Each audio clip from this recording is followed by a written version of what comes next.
Prague off the beaten track, Vít Pohanka takes you away from the crowds to the city's hidden gems. Hello and welcome to Prague off the beaten track, now part of Czechcast, the podcast in English about all things Czech. Recently I explored Hanspaulka, a calm, villa-filled hill layered with stories from many different periods. Today I'm moving just a short distance away to Baba, a place both physically and in its spirit closely connected to Hanspaulka. It is in the same part of Prague 6 and yet very much its own world. There's one thing worth clearing up right at the start. The name itself. In Czech today the word Baba is actually rather unflattering. It's a derogatory term for an old woman, something closer to hag than grandmother, and if you hear it in everyday speech, it's usually not meant kindly at all. But that modern meaning is almost certainly not what gave Baba, this place, its name. The most likely explanation goes much further back, because in Old Slavic usage, Baba referred to a rock, a crag, or striking natural formation, a practical way of naming prominent features in the landscape, and that's why you'll find places called Baba scattered across Central Europe. And standing here on this rocky ridge above the Vltava river, it's easy to see how the name originally made perfect sense. Baba, I think, feels kind of familiar at first, but the difference between Baba and Hanspaulka becomes clear almost immediately. The terrain kind of opens up. Paths run along the edge of a rocky plateau and the city suddenly drops away beneath you.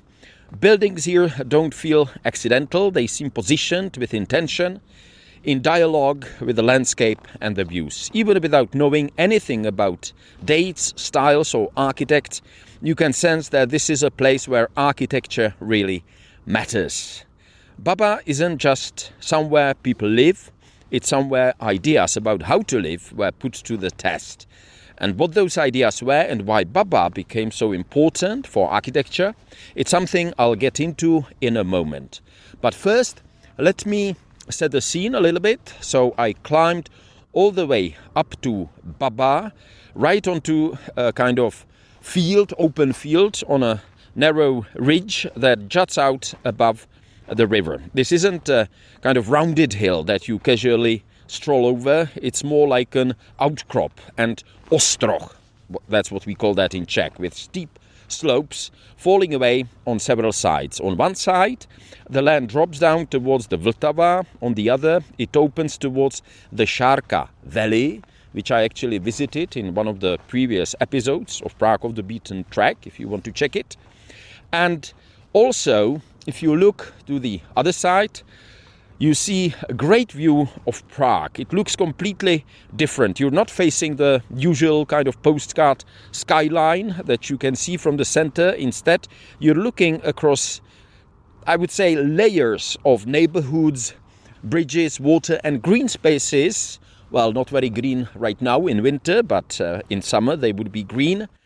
And you see the city from an angle that most visitors, I believe, and even many locals never really see. Up here, the city feels kind of wider, quieter, and more three-dimensional, in my opinion. It's as if you have stepped slightly outside Prague and are now observing it from the edge. Let me tell you a little bit about the past. Long before Baba became a place of villas, paths and viewpoints, it was already an important spot on Prague's map, thanks to its exposed position above the river and surrounding valleys. People settled here thousands of years ago. Archaeological finds show continuous human presence going back to prehistory, including a fortified settlement that once stood on this very ridge. Baba wasn't some marginal outcrop. It functioned as a local center of power, trade and possibly ritual life. That's at least what the archaeological finds kind of indicate. There were some smaller settlements spread out below it. Its strategic location made it probably valuable long before the city of Prague took shape down in the basin. Much later on, Baba became part of Prague's long vineyard story. It seems to me wherever you go to Prague, if you listen to some of the previous episodes, you start to discover that there used to be vineyards there, especially on the southern slopes. So, in the Middle Ages and early modern period, these sunny slopes, the Baba slopes, were planted with vines closely linked to the neighboring vineyards of Hanspaulka that I mentioned in the previous episode. What looks today like the ruin of an old castle that I can see here, unfortunately covered with graffiti, I would even say defaced, is actually something a bit complicated, most likely the remains of a 17th century vineyard building, later reshaped in the 19th century into a romantic fake ruin. But, fake or not, it does its job, I think, perfectly. It anchors kind of the landscape, hints at forgotten layers of use and meaning, and it reminds you that Baba has always been a place where people projected their ideas onto the land, whether those ideas were about defense, wine, beauty, or memory itself. Later, through much of the 19th century, Baba remained surprisingly open and lightly used, as I read preparing for this episode. After the vineyards declined, this exposed ridge above the river never filled up with dense housing like other parts of the city. Parts of Baba were actually used for farming or orchards. Other sections were simply left untouched. What really mattered was the space itself, the light, the views, and the feeling of distance from the city below. While Prague was expanding rapidly elsewhere in the 19th century, Baba stayed largely empty, quietly waiting for a new idea of what it could become. So, after taking in the views and satisfying my curiosity at the edge of the ridge, I turned back inland and head along Na Ostrohu and later Na Babě Street.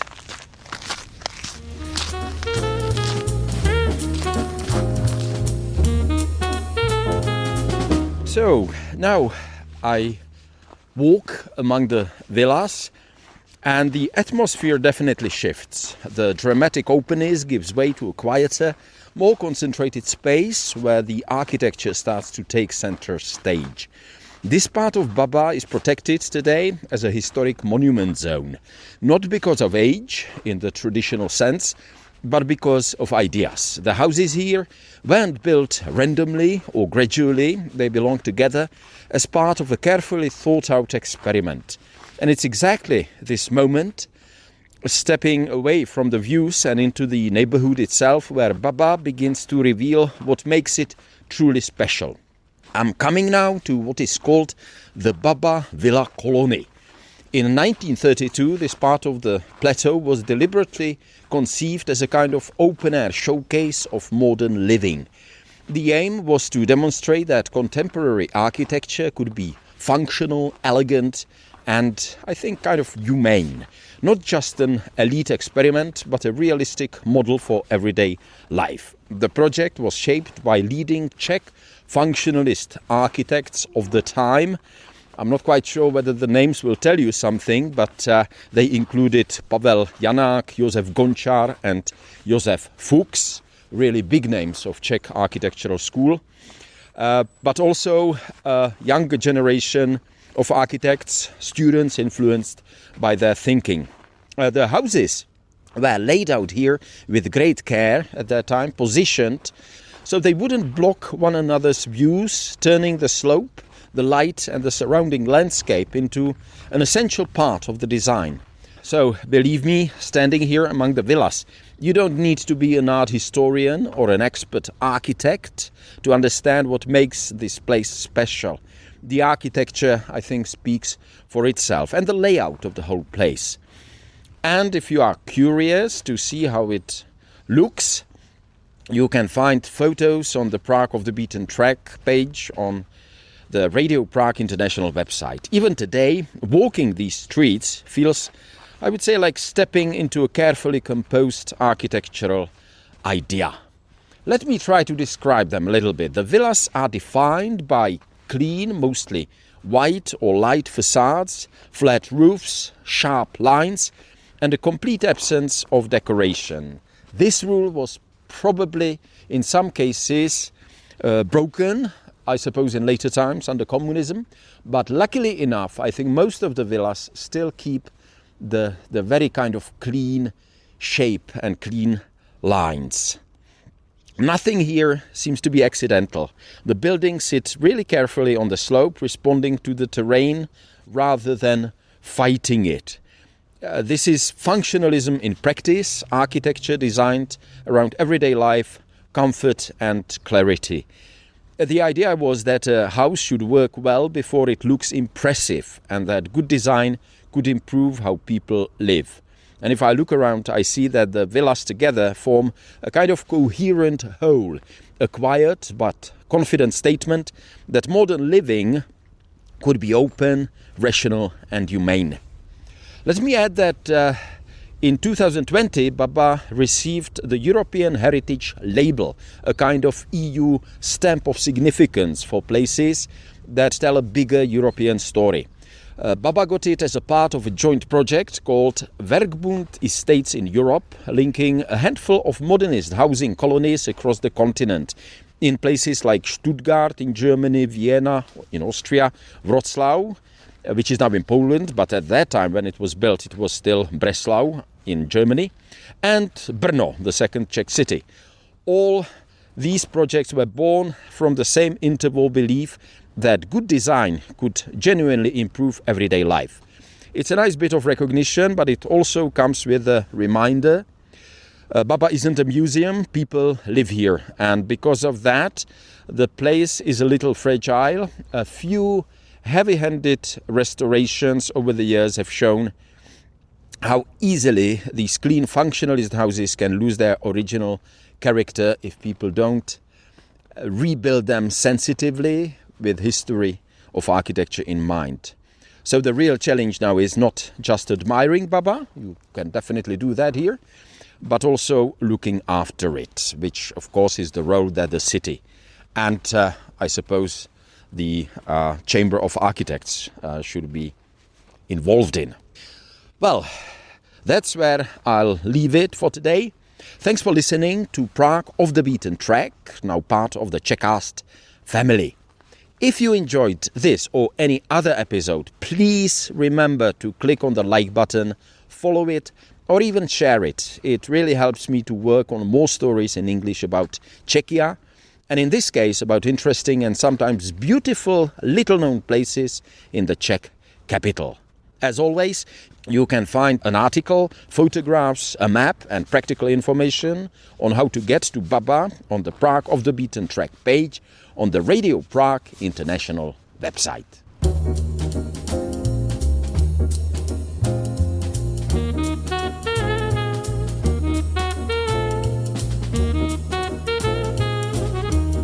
Prague Off the Beaten Track. Vít Bohanka takes you away from the crowds to the city's hidden gems.